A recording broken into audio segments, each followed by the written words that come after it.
बातें करेंगे अभी मकई के फसलों के बारे में। जैसे आप लोग कमांडो जानते होंगे, जो चूहा का दवा है उसको जानते होंगे, सल्फास जान रहे होंगे, ग्लाइसिल जान रहे होंगे। आप लोग भी कुछ भी बोल सकते हैं, ऐसा नहीं है कि हम ही बोले, आप लोग भी कोई सवाल हमसे कर सकते हैं जी। तो अभी हमने पंकज जी के खेत में भी गया तो वहाँ पे देखा सर बहुत तो फसल था वहाँ पे मक्का का, तो उनमें क्या कहता है ना, पत्ता दीजिएगा वो वाला।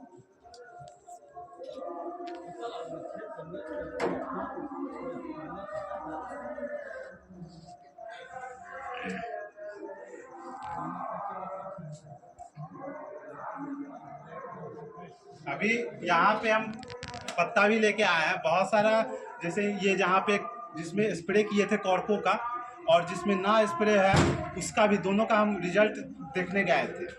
तो वहाँ पे क्या कहता है ना, पिल्लू का उत्पन्न कहाँ से होता है, कैसे होता है, जो इस दवा के द्वारा निरोग जिसको कहते हैं आप लोग अपने लैंग्वेज में, वो भी देख रहे हैं। ये जो है से पंकज जी का खेत का है, ये पत्ता का है। और सबसे मेन चीज है कि पिल्लू आता कहाँ से है।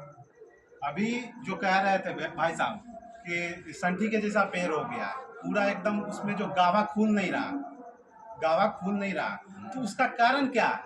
सबसे मेन चीज है कि हम लोग समझेंगे सबसे पहले मिट्टी के बारे में। आज का चर्चा पहले मिट्टी के बारे में कर रहे हैं। सबसे ज़्यादा कोसी एरिया में खेत में क्या कहते हैं इसको, खाद खल्ली दिया जा रहा है, खाद वगैरह सबसे ज़्यादा दिया जा रहा है। यहाँ पे जो लिमिट में मिट्टी में पड़ना चाहिए उस लेवल में पड़ ही नहीं रहा, उससे ज़्यादा हो जा रहा। तो इसलिए हमने खेत में भी गया, देखते होंगे बहुत जगह यहाँ सबसे ज़्यादा मिट्टी में एक लकड़ी गाड़ के देखिए, सो भी नहीं सही से करेगा। बहुत जगह का मिट्टी, जैसे समस्तीपुर एरिया, बहुत सारा एरिया है वहाँ का मिट्टी काफ़ी उपजाऊ है। इसका कारण क्या है कि हम लोग आने वाला जनरेशन के लिए वहाँ पे मिट्टी हम लोग बचा नहीं रहे, जिसको हम लोग अपने लैंग्वेज में सस्टेनेबल कहते हैं। सस्टेनेबल फार्मिंग का मतलब होता है कि हम आने वाले वंशजों के लिए उस चीज़ को हम बचा के रखें। सबसे अहम बात है, कोई भी फसल उपजाने का मतलब क्या हुआ कि जैसे हमें 2 रोटी खाने का आदत है, 2 रोटी खाने का आदत है, उसमें हम 10, किसी को हम 10 रोटी खिला देंगे तो उसका तो पेट खराब होगा ऑलरेडी, ये देहाती लैंग्वेज में। और इसी के साथ हम कहेंगे आप लोगों से कि फसल में सही मात्रा में सब चीज़ डालें। और इसी के साथ आप मक्का का जो संठी वाला जो है उस पर हम टॉपिक पे आएंगे। इसका कारण है जो नोड पार्ट होता है, जो गिड्ढा वाला जो पार्ट होता है, जो जड़ से ऊपर होता है, वहाँ से ऊपर की ओर ना हमारा भोजन जाएगा। हम लोग भी खाते हैं तो हम लोग के पेट के पास जो जाता है भोजन, तब तो हम लोग के पास एनर्जी रहता है, ताकत रहता है। तो उसी टाइप से हमारा पौधा है, पौधा में भी एनर्जी रहेगा तभी वो प्रकाश संश्लेषण का काम करेगा। प्रकाश संश्लेषण का काम, जैसे हमारे पास जो भी पोषक तत्व है जड़ के थ्रू भी सारे पार्ट में पहुंच रहा है, पूरा पत्ती में, उसके डंठल में, सारी चीज़ में पहुंचेगा, तभी तो हमारा फसल स्वस्थ रहेगा। तो नीचे वाला पार्ट जो है उसमें जो है सो उसका ऊपर का जो ब्लॉकेज होता है, ब्लॉकेज कहने का मतलब कि जो रोकने का काम कर देता है, रोकने का काम करता है, इसमें जो भोजन नहीं जा पाता है, उस वजह से प्रकाश संश्लेषण नहीं होता है। और प्लस में इसके लिए अपनी कंपनी सुमिटोमो ये कॉर्को का दवा बनाया है, कॉर्को इंसेक्टिसाइड, जिसको हम कीटनाशक के नाम से भी जानते हैं, अपने लोग हिंदी भाषा में कीटनाशक बोलते हैं, कॉर्को कीटनाशक, जो पत्ता को भी चौड़ी करती है और हरा भी करता है। और हमारे बीच पंकज जी भी डाले हैं, पंकज जी इस प्रोडक्ट को डाले हैं, तो उनका अभी हम खेत भी जाके देखे, काफ़ी बेटर रिजल्ट है अदर के अपेक्षा। जहाँ पे स्प्रे ना हुआ हो और जिसमें हुआ है उसका भी, दोनों काम देखे, जिसमें डला है काफ़ी बेटर रिजल्ट है। पंकज जी को हम बुलाना चाहेंगे यहाँ पे कि कुछ अपने शब्द रखें यहाँ पे। क्या दूर है? अच्छा कोई नहीं, आप लोग एक चीज़ बताइए कि जैसे अभी हम जो बताएं इसमें से कुछ भी आप लोग भी पूछ सकते हैं कि जैसे हम डंठल का बात करें, भोजन नहीं जा रहा तो किस वजह से नहीं जा रहा है, ये भी पूछ सकते हैं। आप लोग भी क्वेश्चन करिए।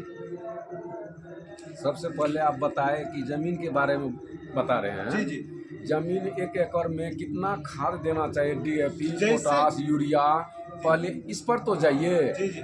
जिसके यहाँ मीटिंग कर रहे हैं उसको बताइए 18 एक एकड़ तो न है, 18 कट्ठा है, उसमें कितना खाद डाले जैसे हुए हैं। क्या कहता है यूरिया डीएपी जो है, यूरिया डीएपी, हाँ, तो इसी के लिए तो हम बुला रहे हैं उनको, उसी को बुला रहे हैं उनको, तो गाय दूध है। भैया 24 किलो कट्ठा पड़ गया है मक्का में खाद। जी जी सोचिए क्या होगा मक्का का हाल। जी जी, बिल्कुल आपका कहना बिल्कुल सही है जी। यूरिया 5 किलो देंगे ना है 24 किलो देने वाला आदमी भी है यहाँ मीटिंग में बैठल।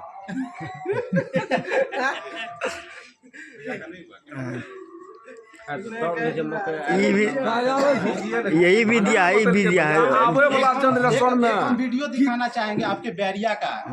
बैरिया, हाँ बैरिया, ये बैरिया जो है, बैरिया इधर पूरा पड़ता है हम लोग, बैरिया ही है उधर। कोरिया पट्टी वाला जो रास्ता से, बस यही है कोरिया पट्टी पश्चिम में हम लोग इससे हैं। आगे जो है एक बैरिया है, हाँ जी, वहाँ के किसान है वीरेंद्र मुखिया। वीरेंद्र मुखिया, उनका हम वीडियो बनाएंगे। उनका वीडियो पे 2.9 मिलियन व्यू गया है। इसी कॉर्को का उनसे हम लोग गए थे प्रशिक्षण लेने के लिए कि ये चीज़ डाले तो आप किस टाइप से आपको फायदा किए, क्या कि हम लोग तो दे दिए, वो स्प्रे किए, तो वो तो हमसे ज़्यादा बेहतर बताएंगे ना वहाँ पे कि ये कैसा है। उसी के लिए तो हम भी पंकज जी को बुला रहे हैं आप लोग के बीच, तो उसका हम एक वीडियो चलाना चाहेंगे। आज हमारे पास प्रोजेक्टर का थोड़ा दिक्कत है कि आज हमारा जो गाड़ी है वो गाड़ी नहीं आ पाया, उस वजह से हम नेक्स्ट डे जो अपना जो गाड़ी लाएंगे उसमें प्रोजेक्टर वगैरह सारा चीज़ रहेगा। उसमें एक और भी जैसे माछी लगता है गाय भैंसी पशु को, तो उस पे भी हम लोग चर्चा करेंगे। उसका भी दवा, जैसे उसका दवा से कैसे ट्रैप एक बना है, उससे कैसे निजामत पाया जाएगा, उस सब पे भी हम लोग बताएंगे। आज हम आपके पास इसलिए आए हैं क्योंकि बहुत दिन से कोई तो आए नहीं यहाँ पे, एक साल भर के बाद आए हम, तो हम मेन चीज़ है कि हमको ये भी पता नहीं था कि यहाँ पे कहाँ पे मीटिंग हुआ, क्या हुआ। हम भी तो क्या कहता है धीरे धीरे करके हम यहाँ तक पहुँचे हैं। तो आज हम आप लोग से बस एक इंट्रोड्यूस करने आए कि हम कॉर्को के बारे में बताएं, कॉर्को के बारे में बताएं। इससे पहले तो और साल पहले मीटिंग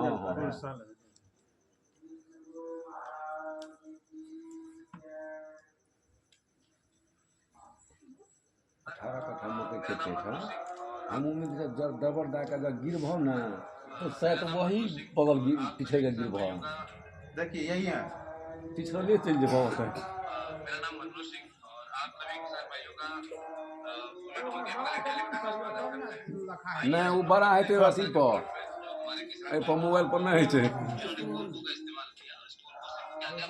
सुनिएगा थोड़ा सा। नाम बताएं, वीरेंद्र मुखिया, गांव का नाम क्या हुआ? आपका ये वार्ड 3 नंबर वार्ड है, 3 नंबर वार्ड। अभी आपने कॉर्को कितना दिन पहले डाला? इसमें 26 रोज 27 रोज पहले डाला, 26-27 रोज पहले डाला। अभी कैसा है इसमें रिजल्ट? बहुत अच्छा रिजल्ट है। पत्ता भी बहुत चौड़ी है, बड़ी है। एक भी फलार में कोई कीड़ा आपको नजर आ रहा है क्या? सारा पौधा बढ़िया है। पौधे की क्वालिटी कैसी है? 1 नंबर का है, बहुत सुंदर। किसान यूरिया का भी डालने से कुछ हरा भरा था हुआ है, मतलब आपने यूरिया भी डाला उसके बाद भी हरा भरा पौधा है। तो आप डोज कितना डाले? डोज हम डाले थे एक ये वाला पैकेट 1 बीघा में 2 पैकेट, 1 बीघा में 2 पैकेट, यानी कि अगर 300 ग्राम एकड़ में आपका हो गया कैसा रिजल्ट से संतुष्ट किसान भाइयों को क्या कहेंगे आप? बहुत अच्छा है, इस दवाई चलाने के बाद किसान को मक्के में कोई क्षति नहीं। देखें, देखिए पत्ता का चौड़ीकरण भी देखिए इसका, देखिए। तो आप डोज कितना डाले? डोज हम डाले थे एक ये वाला पैकेट 1 बीघा में 2 पैकेट, 1 बीघा में 2 पैकेट। और प्लस में ये जो है कि बदरी में जैसे उसका जो छुड़ाते हैं तो उसके बाद जो उसमें पिल्लू निकलता है उससे भी निजाम दिलाएगा, उससे भी ये जो है आफियत रहेगा, उसमें जो है थोड़ा भी बुरा नहीं करेगा। एक बार आप लोग खुद से लेके ये जो है देखिए, ये जो है डिस्प्ले के लिए लाए हैं हम, एक बार देखिए इस चीज़ को।